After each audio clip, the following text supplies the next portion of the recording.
This podcast is sponsored by Relevant, a location-based mobile network personalized by your interests. Customize your news feed to consolidate all the information you care about all in one place to quickly and easily find what's relevant to you.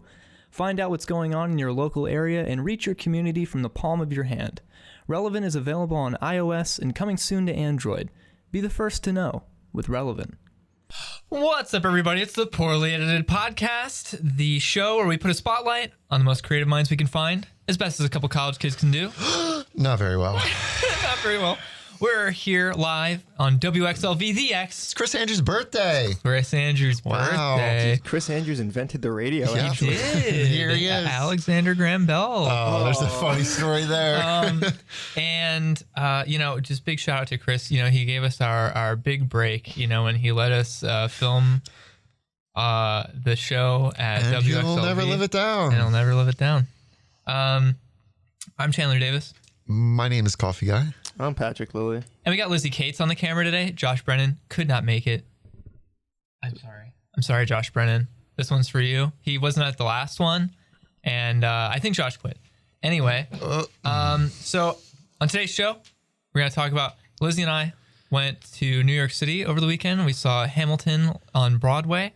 We're going to talk about theater, set design, also the company Machinima going out of business recently, the YouTube channel, and MCN. We're going to talk about Inside Gaming being revived as a result by Rooster Teeth, ROM hacking Super Mario World. Oh, Apex Legends is on and here. Apex Legends, wasting all of our time on Apex Legends. That's a good call of listing the topics, because then people can just leave right now. Right, they can just decide immediately that they don't want any part of it. So what have you guys been up to lately? Why do I do this every week? I'm so mad at myself. What? I have to go first. What? You go first. What have you been up to? Well, we were just in New York City. Yeah, maybe we No, should just What a power kidding. move. No, but I'm always doing like weird. I don't Revoke Jump Master. I don't commit a lot to like one single. I have a problem with. Well, okay, I do commit to one single project, and that project is Lab 212 and the Poorly Edited Podcast. So that's what occupies the most of my Sounds time like creatively. A dad saying he doesn't have a favorite child. Kind of. It's kind of what it's like. But I do try to make time to like do other things other than just that. I think for like just sanity wise, as someone who like likes doing creative things and has a lot of ideas for things, it's good to breathe sometimes and do other things. So sometimes I just make some music that is terrible. Or Do you still do that? I dabble. We were going to New York, and I actually downloaded an app on my phone that is like a mixing app that has like packs for like samples and sounds and everything Like a like mini that. doll sort of thing? That's Cool. And I was just messing around with that a little bit, made something that sounds kind of terrible. But I think I might use it like when I'm on the go, maybe a little more. It was just kind of fun to just like lay something down and just mess around. It's kind of a little more basic. It was a little more advanced than I was expecting though. Like you can change like what key things are in, like what notes are playing, and you can add sections. Is there and stuff. EQ and stuff you can mess with? That's cool. Yeah. So Sounds interesting. That sounds fun. I might have to look into that. Yeah, Make if you're bad music. If you're interested in starting off, you can just download a little app on your phone and get your feet wet, and then maybe move on to something more advanced. But and I also I've made a few YouTube videos for like my personal channel lately. Have you? Yeah. Are they uploaded? One of them. 2 of them got uploaded, and I have another one on backlog, and I have some other stuff. Did you get the one that was just a black screen last week? Did you get that figured out? Oh yeah, I remember that. So my Sony Vegas does that sometimes when I render stuff out, and it'll just not render anything. So it's a pretty cool feature. Does it does it show like the full runtime and it's just a black screen The whole time, yeah. Okay. And there's no audio or anything. It's pretty cool. Interesting. So yeah, I'm always just doing like little random stuff, writing some stuff that I'll never finish, and as well. What kind of writing stuff? Like screenplay kind of things, like script ideas, or? I write some script ideas down, and I also write. Sometimes I just have ideas for like hooks for like songs or something. Yeah. That sound catchy, and I'll do that a lot. But yeah, I usually end up writing lyrics more than anything else, to be fair. But it's always terrible. And I don't know if I'll ever record anything. I wouldn't. I definitely wouldn't. No. Yeah. I'm thinking about it though. I have the equipment. I could do it. when I was in Florida, I was interested in coming home and working on a little EP. A full-length studio album. But I don't know if we'll get to it. I don't know. That'd be cool. Yeah. No, it won't. But No, yeah, it'd be bad. I kind of want to just get over the hump of caring what people think. Yeah. And I almost want to just release something to get over the fear so that I can just operate from a point of like, I don't care anymore. Do? Just make something absolutely terrible. Throw it out there. I've already done it. It's everything I've done up until now. And I put all that out. Guys, I put a lot of work into this and stuff just so everyone's expectation was like below sea level. Right. And then you just hit him with like an actually okay song, and it was like, this is pretty good for him. And then there you go. That's so, like on the inside, like that was never your best work. Right. You just tank expectations, and then you can just rise above that. Maybe. Yeah. I think I've already done it. I've set like I know somehow, I don't remember why, but like, oh no, I do. Cause like John Mackey, who I think we were just playing his music. We were playing Female God, all one word. In the intro from his newest EP that we just released with him on Spotify and everything like that. He went through us to release that. And when I initially was listening to his music, it was on SoundCloud, and I liked his stuff, and he went on my profile and he followed me on SoundCloud, and I think he listened to a few of my songs. And so like that was terrible. Like, and I think that happened with a few other people as well that we've like musicians that we've worked with and stuff. 10 years from now, we're going to be like, and then they found our YouTube channel and watched our podcast, and it was terrible. Well, Mitchell Kresge, actually, I don't know if you were at that meeting. I'm pretty sure. I know who he is. Mitchell was like, no, I think it's one of the first meetings we had with Mitchell where I told him, said about Perkins. Yeah, I think it was at Perkins where we first met them, and I was like, oh yeah, I dabble a little bit in like digital music production. He's like, oh, you should send me some of your stuff sometime. I'm like, no, definitely not. It's kind of like your stuff, except worse. Yeah. So like, although I might earn points in my favor because I have an Undertale remix on my profile that he might be into. He's a big Undertale fan. He posts a lot of Undertale memes. Big fan. Zach, what have you been up to? I started ROM hacking Super Mario World again. That's been a lot of fun. I used to do that a lot when I was younger. I just sort of stumbled upon it on YouTube at one point, and that was like the first game I played. I think that was probably the first game I played when I was very, very little. That's like my earliest gaming memory is Super Mario World. Now, ROM hacking sounds really... It sounds pretty impressive, but is it just downloading files and dragging them into a folder? It's Mario Maker on steroids, like very hardcore steroids. Most people who ROM hack games actually have to learn like coding and stuff. The program you use for Super Mario World is called Lunar Magic, and it's incredibly powerful. It's a lot of dragging and dropping sort of stuff. There's like a really wide ceiling for like how much you can push yourself, which is really cool because you can just jump into it and do really cool things. But if you want to learn like assembly and just code stuff into it, you can. And to do all the really like the more complicated stuff, that's what you have to do. But I never learned assembly. Are you saying it's an assembly language? Yes. That's terrible. Yeah. Well, that's what all those really old games were coded in, I'm pretty sure. Oh my God. Yeah. So assembly languages are like, so there's assembly languages, then there's assembly languages, then after that, there's the languages that we're more familiar with, which are like C++ and stuff that have like... Are there multiple assembly languages? Because this is just referred to by the community as ASM.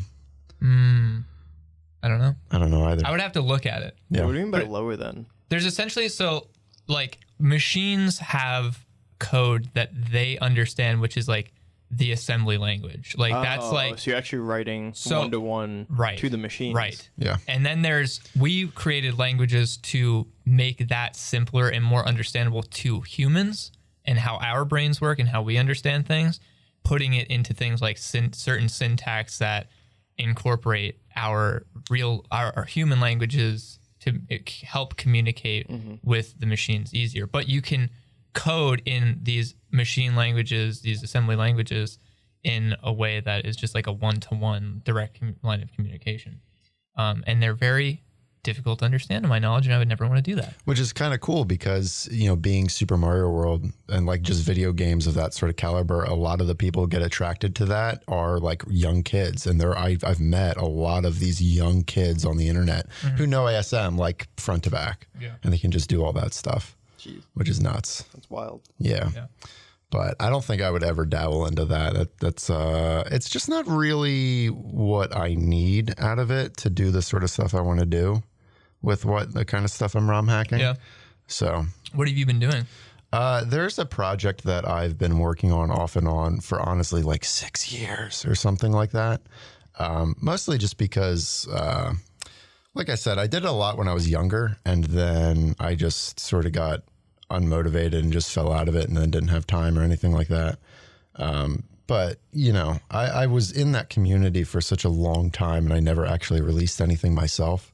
So I have this weird, like, I just feel like I need to finish something and submit it, which I'm sure you can kind of relate to. So just collab on a... Yeah, we could. I know programming. It's not that hard, honestly. It's game design. Like he makes a level and you make music for it. Oh, I put it out. I did that for Tony, who was on the show way back. He made a game in game. What is it called? Is it game? I think it's just Game Maker. Could be, yeah. Maker? No. Game Maker it's called is Game a thing, Maker. yeah. That was what Undertale was made in. It was that program, and he came to me and he was like, "Can you make music for like the game?" So he sent me over the game and I played it, and I played the levels and looked at kind of what the art was that he made for it himself, and just kind of got a vibe, and then made like 3 tracks for that game that he then put in to loop and stuff. Like I had to. It was interesting because I had to make them in a certain way that like fit in with how like the file types he needed, the file sizes he needed, and also were loopable so that they could play for like any duration. That's always hard too, because you have to make it not annoying. Right. No matter how many they probably were annoying. You basically have to make it so you can listen to it indefinitely. I'm glad you brought that up, because the thing that separates Lunar Magic from Mario Maker is you can do things like custom music, you can import custom graphics, you can import custom sprites that you would then have to make graphics for. So if you like Mario Maker and you actually want to challenge yourself more, definitely check that out. Yeah. That's interesting, though. That is. And if anyone if anyone wants me to score a game, at any point, I'm down. I tend to gravitate towards like atmospheric soundtrack type of things when I mix. I don't know why. Like I just go towards this like more grandiose, dramatic vibe with things, you know? Yeah. Because I feel like when you make music, sometimes you fall into like a certain feel. Yeah. And you kind of gravitate in a certain direction, you know? Well, and your approach to music making is different in that. Well, what I specifically meant is like I just have like an instrument, and then I have to create music with that instrument, so it all sounds like that instrument. But you are like using dolls and stuff to create really whatever you want. So I guess you're more likely to just sort of float into whatever path you would for making music, where I'm more constricted in a way. So. But even when you're playing on an instrument, you have like a genre feel, you know, that you kind of start to gravitate towards and everything like that. But yeah, I hope that you actually finish something in Mario Maker. No, I'd like to. In Mario Maker. Yeah. But no, we should play it for like a gameplay. Yeah, I think that'd be really fun. I was saying to you, hopefully that's like the motivation I need to actually finish it. The problem is there's a new Path of Exile League on March 8th. So once we get to March 8th, you gotta finish it before then. And we also gotta get more wins on Apex Legends. That's also not going to happen before that, because I've never seen you. This is a list of things that is not going to happen. So my list of things not going to happen is very long as well, so it's okay. Pat, what are you up to, man? I'm just playing Apex Legends, you know. Nice. Carrying you guys. That's I don't know what you're talking about, dude. We're carrying Zach. Okay, let's be more realistic here. Pat, okay? We like alternate. We don't have a good game simultaneously. No. We'll like switch off. It's like it's a good game for you, then it's I don't know. We'll do okay. I think I consistently put out way more damage than you guys. Guys, we have a segment about Apex. I'll let you just save it for there. We're going to fight about that later. This argument that no one cares about till then. I'm not really doing much else. I'm playing guitar a little bit, you know? Trying to... Poorly? Yeah, poorly. Yeah, me too. Poorly played guitar. Nice. Oh, that's a show idea. I don't know. I'm at the point where I just I've memorized a bunch of stuff. I just need to figure out how to play it smoothly and stuff. Slowly is my recommendation to everybody. Just start learn slowly. Just play it as slow as you need to, and so that you can actually play it smoothly, and then just slowly speed it up. Yeah, that makes sense. Yeah. Is it worth playing with like a metronome? Should I look into that, or like? I mean, you can't keep a beat easily. Yeah. If you feel like you're getting off beat very often, then maybe play with a metronome. Yeah. A lot of people will tell you how you have to learn an instrument, and they're all wrong. There's no right way. Yeah. It's whatever works for you. It's whatever you pick up. So I was talking to my uncle who does who did all the music for Jake the Neverland Pirates. It's my celebrity uncle. I forgot about that. Yeah, I didn't know about that at all. I was telling him I was like trying to learn and stuff, and I'm like, which way do you think would be best? Like, so I was like, should I look into doing scales? He's like, just do whatever you want. Just like you can just look up tabs. Yeah. Learn how to play a song. You can do scales. You can get a teacher. Like you can do whatever. I recommend starting out learning your favorite music, like stuff you love to play. If you can't love practicing, you're never going to pick it up. Yeah. I mean, it's. Yeah, and then you go back and you learn the important stuff. I've been playing like Smells Like Teen Spirit and like Come As You Are, Mm-hmm. and it's like you're like that kid who's playing the violin really badly. Yeah, and the parents. Hey, it's fine, man. It's gonna sound bad at first. I think it's. I want to learn Wonderwall for the meme, That's so not to actually please. legitimately learn Wonderwall. I won't. I'll sing it.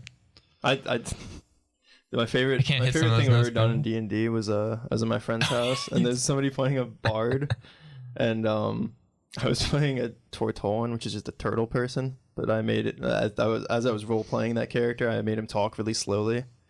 So then, that's funny because he's a turtle. Yeah. Then the bard started playing. They said they were gonna play a song, and then they like got it out their phone and put it on Wonderwall, and they said they were playing it in game. And then I'm like, oh, this is my character's favorite song, and then sang along to it, slower than Wonderwall was. It's pretty good. It's my favorite thing I've ever done. Well, on that note. Yeah, on that note, we're going to go to break. Pull up the ads quick. Then we can go to break.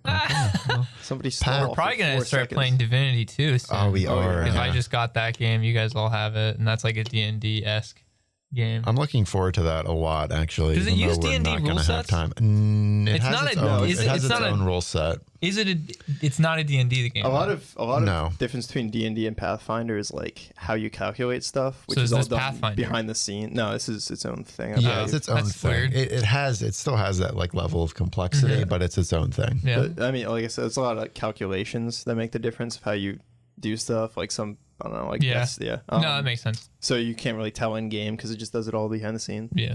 All right, we're gonna break real quick. I see you guys. Don't go anywhere. We'll play Divinity 2 when we come back. What's up, guys? It's Poor Related Podcast. We're back. A very short commercial break.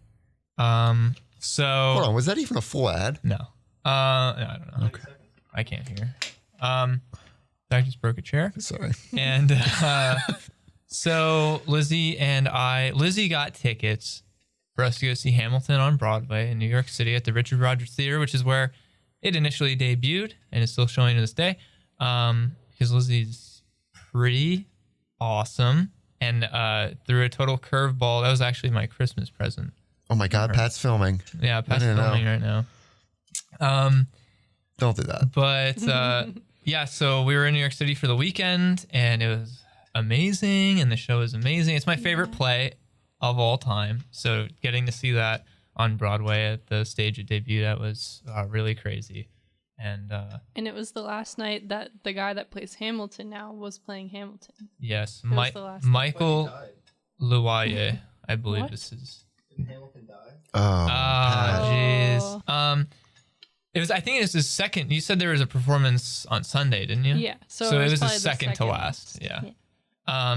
Yeah. Michael Luaye's second to last performance that night, and I actually, I got kind of emotional at when they were taking their bows, and like because he and the rest of the cast was getting very emotional, and they were like all hugging each other and stuff because it was like one of his last shows, and I got a little choked up by that. Did I. Just seeing the idea of like somebody, because dude, theater is just such a visceral, emotional thing, I think, to do. And you're practicing so often with this group of people. Like, there's a camaraderie there. Yeah, like that's your family for so long. And then, it's like, okay, it's over. Like, that's I dread having to experience that any more than I already have, because it is like such a heart-wrenching thing to go through, to be a part of a team and something like that, and then having Just to you say wait. goodbye. Yeah, Just you wait. I had to do it at Disney, and that was really hard. I can't imagine spending, and that was like 4 or 5 months. I can't imagine spending even more time, and then having to say, when you make a video game or you make a movie, like, or you're doing a TV show that runs for 10 seasons, like that's insane. Like, the day that ends, and that, because production cycles for films and games is like spanning years sometimes, most of the time. So to have to end that at some point, it's just a crazy thought. So anytime I see that, it's just like, oh, yeah. And just seeing everyone give them a standing ovation and they're all like, thank you. Yeah. That gets me choked up. I think they did an amazing job. As someone who has listened to the soundtrack probably 500 times, I wasn't obviously I wasn't like surprised by, like, I knew the story, I knew everything that was going to happen, I knew every word of, the songs. So that wasn't what was striking me as much watching the play finally, because I never got to see anything really from what the show looks like or how it's performed. So a lot of things that caught my attention had to do with the visuals. So like the set design and the way events played out visually and how they were accompanied visually, that what was going on. But the set design was so interesting to me because it's kind of minimalist, which I wasn't really expecting, because you think like it's a huge high budget production, right? But the set design's rather tame. It was a lot of staircases and like a balcony, and that's it. Yeah. And the biggest thing though about the stage is that in the center of the stage, there's these two rotating.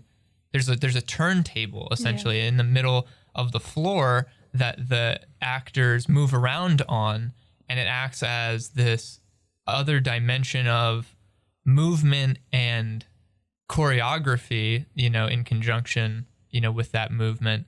And what kind of way was it used? Like, so what like when characters are walking and talking, for instance, and they're kind of like walking in place almost on a treadmill because they're walking the opposite direction of how the thing's moving. So things like that. People dance on it a certain way that they're kind of moving around it in a very speedy fashion using the momentum and things.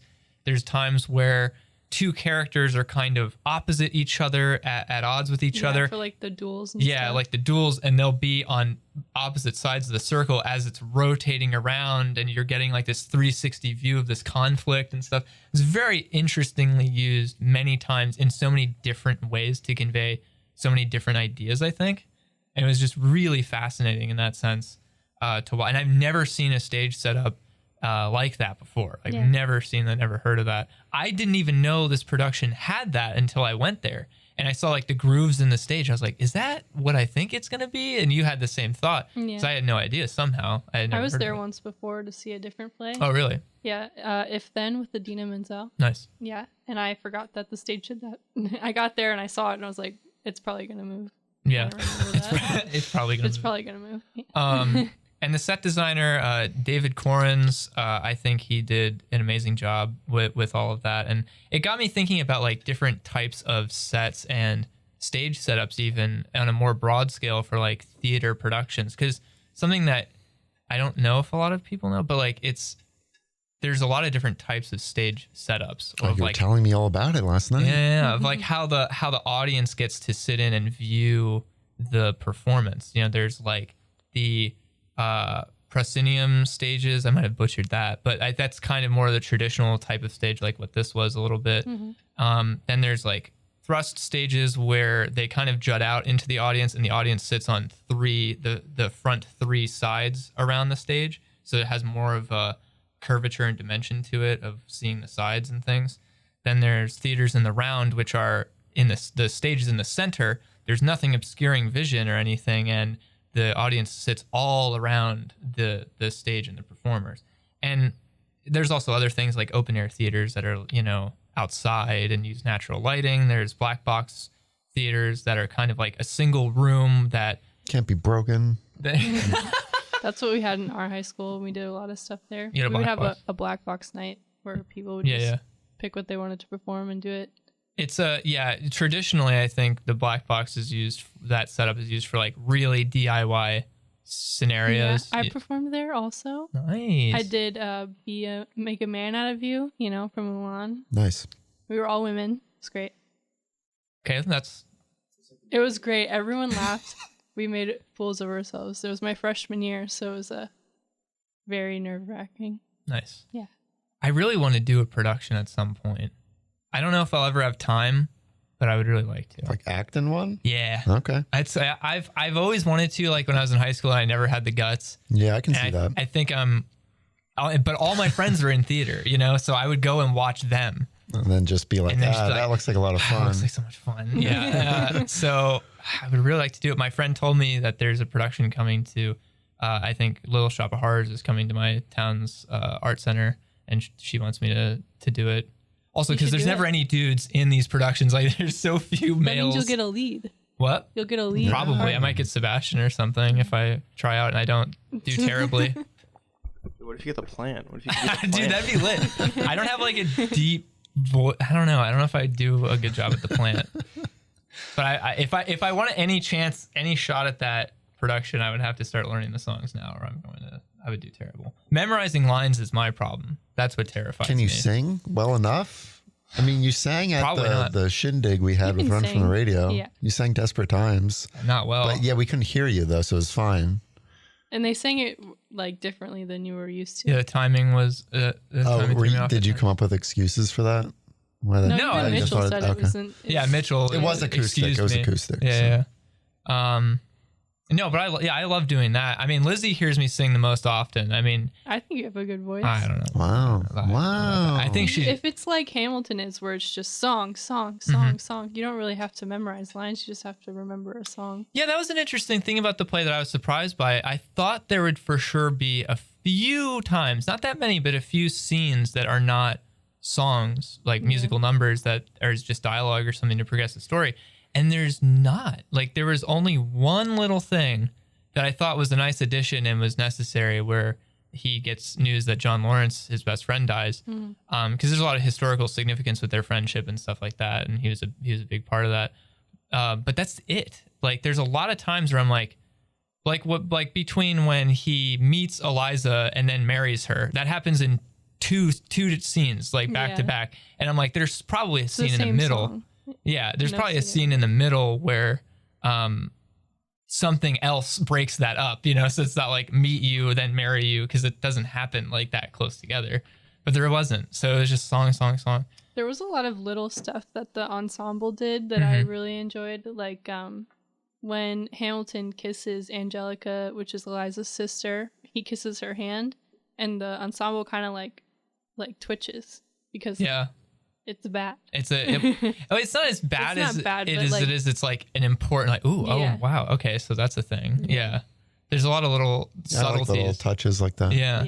And those things, those little attentions to details, were so interesting to like pick out and stuff, because those are the things I was looking for. I was able to not have to focus on the exact like meat of what was going on, because I kind of knew what was going to happen and everything. So I was kind of looking for just little things, and I was always very happy that they went through such great lengths to do everything with the utmost care, for like this, both the source material and the time period. And there's just so many different things that are just these, even like sometimes when bullets get shot, there's an ensemble who will like act as like the bullet.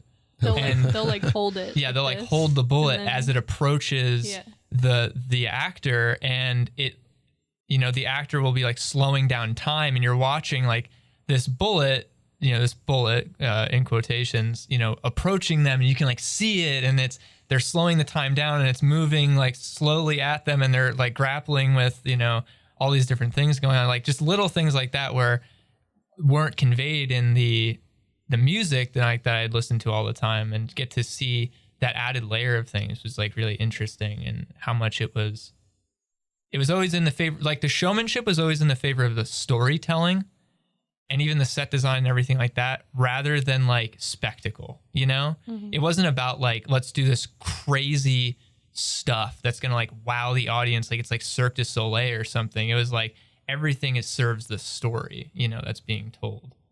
And that was, I think they did that very well. The bullet thing sounds really silly out of context, though. like not being able to see it, you know? Like I'm sure it was great, but I'm sure it does sounds really kind of... I was reading an interview with David Corns about like the designing all these things, and he said the important thing about theater is to remember that it's not real. Like to try to treat theater like it is the real thing is not good, because everyone knows, like you're watching, you're like, this isn't real. So to play to that a little bit is fun. Yeah, no, I agree.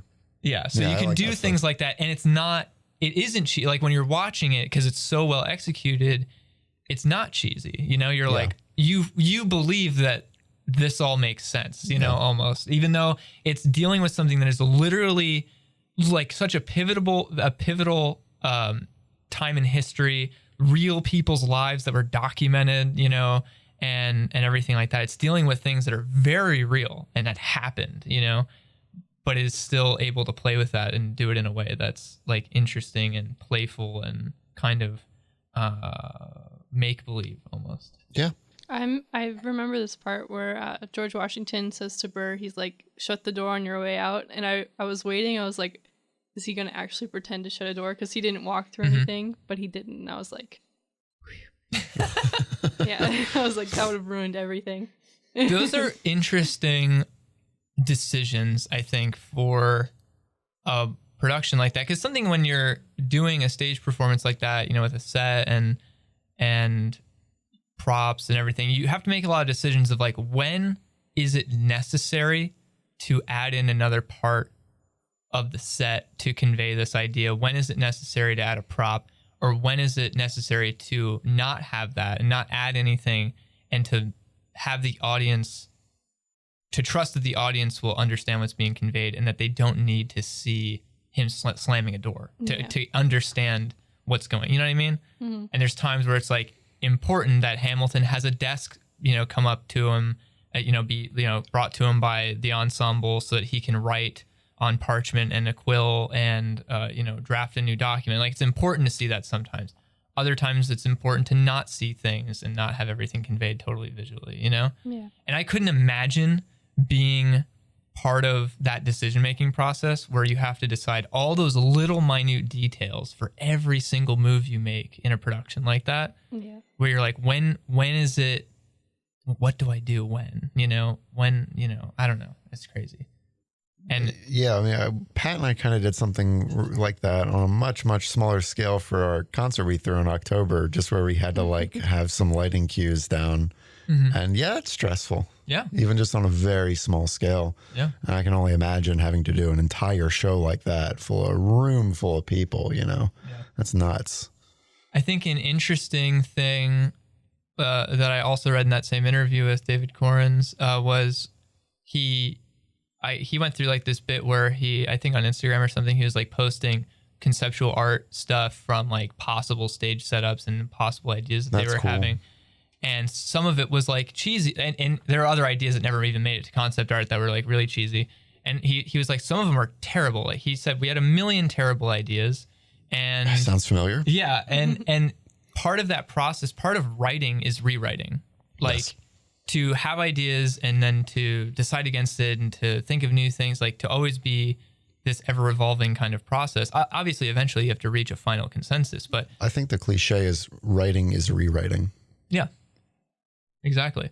And I think it's so, as someone who, I don't have that much formal training when it comes to some things like that, but as someone who is always kind of self-conscious about my processes for things and how I come up with ideas or how I produce things, it's so nice to hear somebody who's like at the top. Like, this is a Tony nominated set designer for Hamilton on Broadway, you know, and he's saying like, we made tons of mistakes. There were so many terrible ideas. Here's what they were. They're terrible. Like, look at how cheesy this is.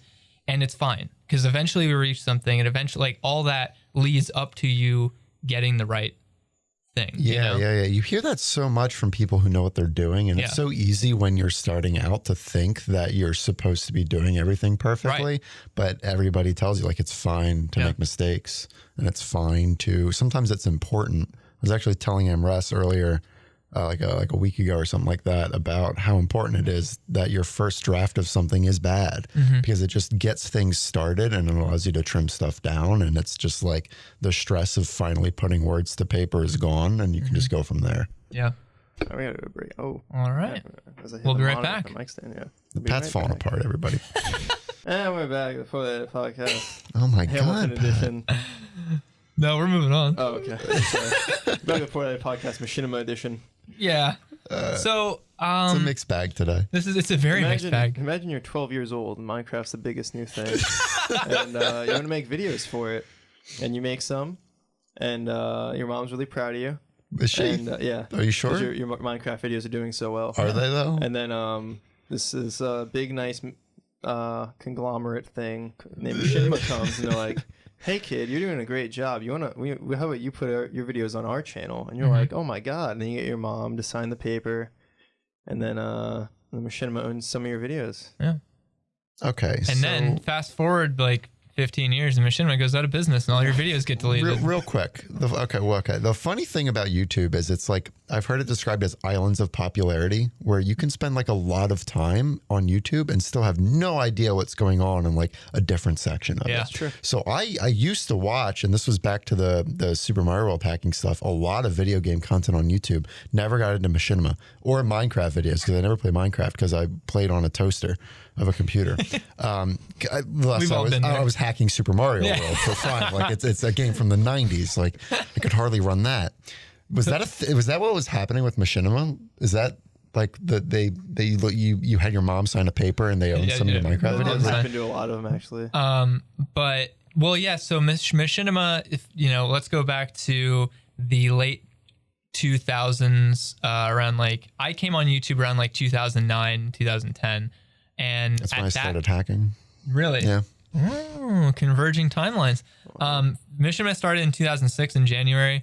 And by the time I got on YouTube in like 2009, they were huge. They were this channel that it was like you couldn't go without hearing about Machinima, and you'd throw a stone and you'd hit a Machinima director, and the directors would be you could send your videos into Machinima and they could upload them or whatever on their big channel. And that could be your start. Like that could be how you start to get noticed. And for a lot of people that was, and they take a cut of the profits or whatever, and they give you a cut. And they were an MCN, which is a multi-channel network.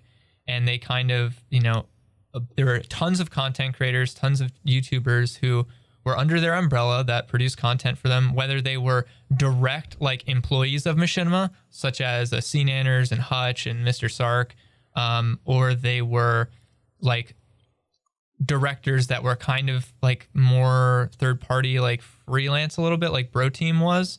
Was this the shift, like the beginning of the shift in YouTube, where to make money you had to have those kinds of contracts as opposed to ads and stuff? Okay. So back in the day on YouTube around this time, you couldn't get partnered and start making money off your YouTube videos with Google AdSense very easily. Like getting partnered on YouTube is very hard. You had to get handpicked almost, you had to have really good views and subscribers. And that was pretty much just for vloggers, not people who were like making Minecraft videos. Yeah. So you had these channels who had this great idea of like being the middleman between YouTube and you to say, if you come on with us, you sign on with us, we will give you representation on this platform and we'll get you paid. And everybody has a lot of good things to say about the middleman. So yeah, always like those scenarios. And so for a while, unless you had an MCN, it was very, very difficult to have your videos be profitable. So MCNs like dominated this landscape at this time. And Machinima was Machinima was the biggest one when it came to gaming content, which at the time was just starting to really pick up and get feet, or get legs. That's not what that saying is. Get legs. Start sprouting little feet and walking around. You ever seen the image of Kirby where like he takes off his leg? Yeah. His feet is like him taking those off. It's and like he has like big human gross like feet. Yeah. Or like when Sonic, the pictures with Sonic where he takes his shoes off. That's weird. That's the same joke, just a different character. Who else takes their shoes off? I'm just kidding. But But yeah, so Machinima was like the big overlord for gaming content, and they had a huge amount of content. I even sent videos into Machinima back in the day, around like in 2010, 2011. No, they didn't get picked up. One was a RuneScape top 5 places to train video for free to play, which did not get picked up. I can't imagine why. Yeah, I forget the other one, to be frank with you. It might have been the Barbarian Village easy money making scheme. I don't know, but so anyway, yeah, it seems like Machinima, there was a good idea back then, and one, it was working. That was pretty much the only good idea they had. It seems like, yeah, because they really messed it up. Yeah, because it was like weird because there's a lot of funny, good people who worked at Machinima. Absolutely, and then just recently, Funhouse, who got bought by Rooster Teeth, and they left Machinima. Funhouse was Inside Gaming. They left Machinima. They got bought by Rooster Teeth. And then recently, the corporate overlord that owns Rooster Teeth also picked up somehow Machinima. I think they bought Otter Media bought out Machinima. It's crazy. Once you look at conglomerates, it's a wild ride. It's a because Otter Media, it's really scary. Their conglomerate is AT&T. Yeah. Oh. Like that's how high up that whole chain goes. Like Rooster Teeth is owned by AT&T. Yeah. But anyway, once they were owned by the same company for some, like they felt. Then they just started talking about how terrible it was at Machinima because they weren't like Funhouse did. Yeah. Like Machinima doesn't really exist there. It's in a weird place right now. No, it's shut down. It shut down February 1st. Yeah, it's a weird place. It is a weird place. It's a weird place to be. So now they can actually say what was going on at Machinima. Right. And it was like, it seems like the management was really bad and just wait till we get shut down. Mismanagement of just poor financial decisions, spending money on things that didn't make any sense. The gaming PC, the Inside Gaming was using, they were like, hey, it's breaking and I'm using this to edit too, so can we get another one?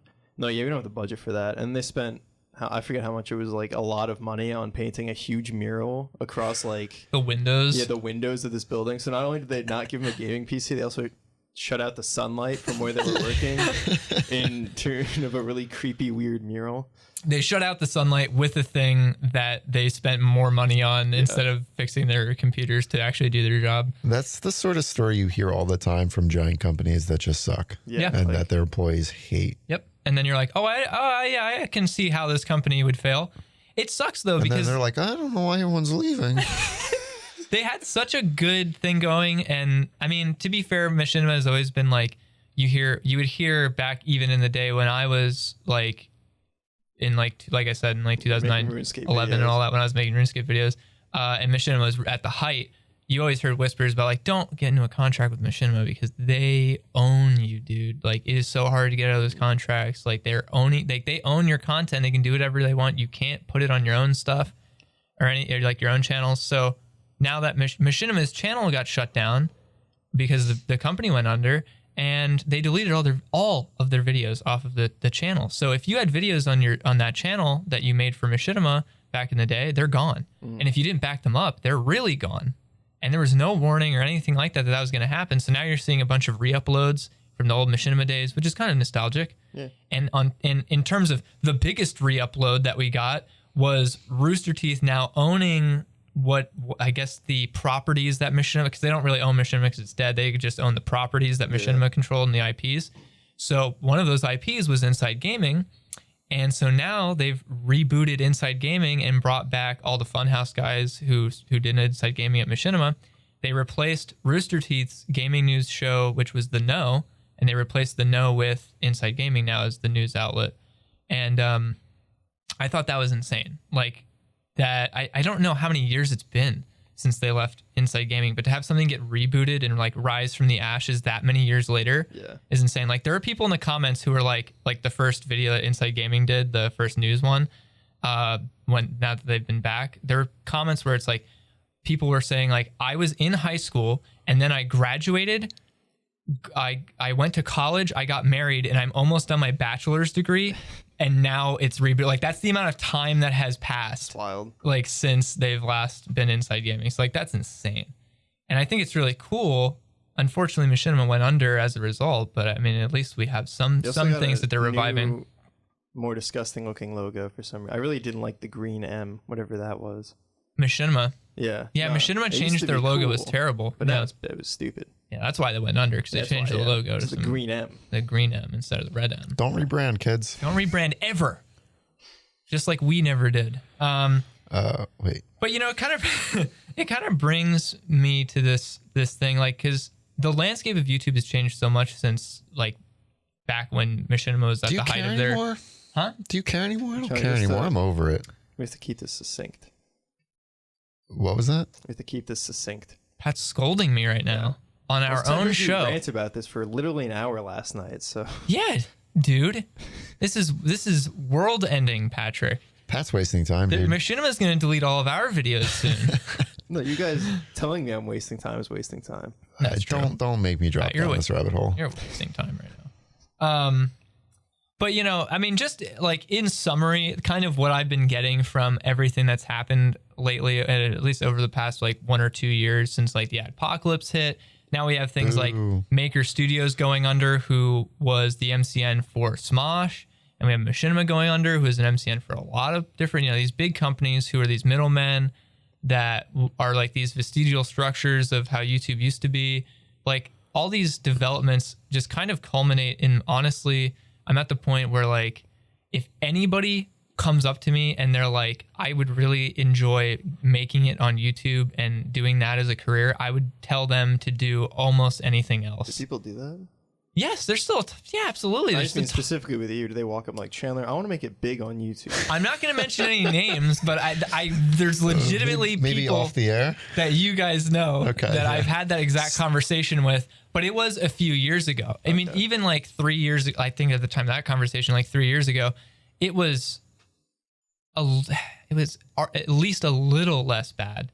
But very it's pretty recently, bad now. I don't see from a content creator, like from the perspective of somebody who wants to have a career doing this sort of stuff, I don't see why you would want to try to do it on YouTube, especially if you're doing gaming content. There's no reason to choose YouTube over Twitch at this point, in my opinion. Yeah, Twitch seems to definitely have... And that's where the audience is shifting, in my opinion. That too. Hardcore. For sure. And YouTube's tried to keep up with at least... But the thing is that I don't think YouTube wants the gaming content on their website anymore. I'm not sure they ever did, but that's just how it shifted over time. Yeah. So I think YouTube's moving in a direction that's really starting to get away from, they want to very badly get away from it being the everyman kind of website where anybody Which is weird, because that's what they were built on. Right. Now they want the Jack Blacks and the Will Smiths and the Dwayne The Rock Johnsons. That's what they want YouTube to be. They want YouTube to be like, here's these big names and celebrities. Look how cool YouTube is. Stephen Colbert is doing the floss dance, and you know, we want advertisers to come here, and this is going to be the next TV. It's essentially just like, exactly, like a new kind of TV or reality TV. Why would Colbert do that? He did that in the YouTube Rewind. Why? I don't know. Did? Yes. Oh no. Yeah. It's really bad, dude. It's a dark time right now for entertainment on the internet. I don't know. It's such a because like once anyone came in and was like, oh, if we actually put money into YouTube, it might be worth it now. Because YouTube's been in the red. Like they've never been profitable. Like, there's like companies like Wired or like there's Bon Appetit, which is like a cooking channel where it's like they make videos and they put a lot of production value into it, and it seems like I'm guessing it's worth it if they're spending that much time doing it and putting like actual money into videos. SciShow. You say it's worth it, but what I've been seeing more and more is that you see companies, even like Machinima, where you're like, well, they have to be doing well if they're supporting all that staff. And the fact of the matter is it comes out, you know, how many years down the line, they're like, look, dude, we're laying people off because we're losing money. You don't need to. That's not necessarily. You don't need to be losing money to lay people off. You can do whatever you want to lay people off. Well, or we're shutting down. That's like why in the America's case, the greatest country in the world. Like, dude, I want a bonus this year, but we barely broke even. I'll just drop half my staff. Exactly. And take their money. Exactly. Like you had like Maker Studios, who is the MCN for Smosh, one of the biggest channels on YouTube, had like one of the biggest subscriber bases for years running, and they shut down, left Smosh high and dry. They lost a ton of money, and the Maker shut down. And in their statement, they were just like, companies like that, they built their whole business on this like foundation of nothing. Like there's nothing there because they don't actually do anything. They're a middleman for a process that is now obsolete. They made their money off of people who didn't know how to do things themselves and didn't have the opportunities as much. Now that that's changed, these companies were getting investment money from, like, Maker was getting investment money. They got like millions of dollars of investment money from Disney, because Disney was like, oh, this is the next big thing. Like, these are the companies that are going to be thriving in this digital landscape of content creation. And they give them a bunch of investment money. They squander the company squanders all the investment money. And when that money dries up, there's no money to keep the business running. And then they shut down. And then everybody goes down. Like, that's what keeps happening. That's what happened. That's what happened with Machinima. That's what happened with Maker. That's what's happening with all these companies, because it's not sustainable. Like, it's such a rough market right now. Even if you're one of those companies that has the production value, has the team size to accommodate all the major workload that it takes to be successful and to push out content regularly to satisfy the algorithm gods, you're probably still going to fail. You know, if you make any mistakes too, or you have any false pretenses about your business model or anything like that, and you're selling any snake oil, like, it's not going to last. You know, it's just a bubble. My snake oil lasts pretty long, dude. All right, Pat. Just your hair slicked back. I bought it, yeah. All right, we're gonna go break real quick on that cheery note. So we'll be right back. Upload a video to YouTube. And we're back. The Poorly Multi-Channel Network. Lab 212 is going to become an NCM soon, so that's what we're going to announce this podcast. Yep. We're going to break into that profit, that market, and I think it's going to go well. Same. It's going to go somewhere, but you know what's been going well? Not my Apex game. Fortnite. The three of us have been playing a lot of Apex Legends. We also got some of the other people, some of my friends on the Discord, the Lab 212 Discord, to start playing with us too. Only problem is 3-man parties, so someone just gets left out usually. I never realized how important. I don't know. It's like, up until this, you've always played games with like 3 other people or something up until this point. Yeah. It's always like teams of 4, or there's like teams of 6 or something, or like, I don't know. And I feel like Apex Legends, like, their ecosystem for how they balanced everything is so dependent on that number of team size that it's not an easy fix to just be like, well, just please add a mode where it's 4. It's like, I think that's going to cause a lot of problems. Yeah. Do you think they could just increase the amount of loot, or do you think it's a lot more complicated than that? I think it's kind of fundamentally, it's like, I mean, if you had one more squad person, you get another character's abilities, which is that could combo maybe pretty wickedly. I don't know. It might just turn into a lot of ults going out every engagement. I'd kind of like to see it with 4 people, because it might be okay. I feel like that game's set up where there's abilities, but it's also like gunplay dependent enough that I think you can do pretty well without needing to use abilities. If you've been living under a rock, Apex is a battle royale game, a 3-man party. You have legends, which are, I mean, it's basically an Overwatch BR kind of. Yeah, battle royale game. Yeah. It got released on Origin, unfortunately. Yeah, one of the only caveats. We're really sorry about that, guys. Yeah. Electronic Arts is not great, but this game is. So we're playing it. Especially if you like crashing. Yeah. If you like crashing when you're loading, when you're dropping, when you're about to win. I know you and I, Chandler, both dropped right when we're about to win a game. So that's been facilitate one of the best clutches by me of all time. So. Yeah, that was good. Yeah, that's true. You clutched really bad last night. That was pushed 2 people with like 10 I didn't get to see it because I crashed, and nor did I get the XP for the win. Yeah. But, whatever. But yeah. It's happened a couple times, hasn't it? Yeah. Oh, yeah. And it happened to Zach, too. But Apex Legends was made by Respawn, which they are the ones that made Titanfall. I think that's why it's so successful. So that's the first BR game I've played where it's the movement and gameplay actually feels good. Oh, that's the big draw for me. Yeah. I played PUBG, I played Fortnite, and I never really got into. I played a lot of PUBG, but I never liked it that much. It was broken and glitchy, and the gunplay always felt weird and stupid. That's the thing. Like, I've never played a battle royale either, and I started playing this. I'm like, how bad are all these battle royale games that this one is so good? Yeah. But it is. It's just really smooth. Yeah. The gameplay is just that's kind of getting to what I was saying about I feel like the ecosystem's fragile for balancing, because this game feels very tight with all that, like the balancing for gun damage and player damage and the loot and like how much loot is present, like getting armor and getting health items. Like everything seems so fragilely balanced to the point where, because I get the impression, like I never go and get into engagements and I never play that game, unlike the other battle royales where I always feel like I'm at a disadvantage or someone's always better than me or something. Like I feel like a level playing field very often that I'm on, and I'm confident in the game's mechanics to carry engagements that we get into rather than loot and luck. You know what I mean? Because you can outplay people. I don't know. Almost you complain regardless. about not having enough good loot often. You're like, no, I don't want all my loot. That's just because he lost. Yeah. That's just because I lose, though. Yeah, you got to come up with as many excuses as you That can. makes you a better Believe player. me, I'm trying. Yeah, exactly. Yeah, you got to learn. Teach you your first day in gamer school. Yeah, You that's a good always point. have an excuse. Never your fault. Never your fault. It's either the game, it's your teammates. Internet connection. Your team's sweaty, which never made any sense to me because it just means they're playing the game. Like, I No, don't they're know, sweaty. Well, for you, it makes sense because you're always I'm sweaty. just a sweaty So you person. hear that and you're like, well, yeah, obviously. Yeah. Like, Doesn't everybody just sweat when they yeah, play video games? everyone, your hands get all clammy and Yeah. it starts to slip off your mouse. Yeah. But, Apex Legends is a really interesting case in the industry right now because this game got zero advertising, no hype whatsoever. No one heard of this game. And Respawn's B team actually made this game. I think, honestly, they accidentally figured out exactly how you're supposed to release games where, like, they made a BR that's, like, actually really fun. And then they're like, it's out right now. It's free.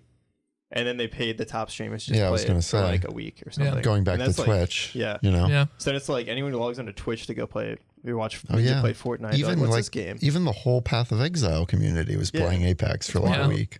They're like, they found out the new way to do stuff. I think it is. I think it's smart. I think if they had any more money to put towards the project, though, it probably would have gone way differently. And, Maybe, yeah. In a bad way, you think? In a bad way, I think. I think they had just the right like budget and like. I hope they keep we're not improving banking it. too much on this, that they got it right. It was a small production. I think it was a small team that made the game. I don't think they had a very high budget. And you had from the same publisher, EA, you had Anthem come out from BioWare, and Anthem had tons of hype. Anthem's been hyped for E3 conferences for the past several years, and it's been hyped and hyped and hyped. So, tons of advertising dollars put into commercials and stuff for that game. Game comes out, beta comes out, it's broken. Game comes out, people don't really like it that much. It's not that great. Gets a pretty bad reception for the most part, bad reviews. And then you have a game like Apex, complete opposite side of the spectrum. Everyone loves it. Zero hype.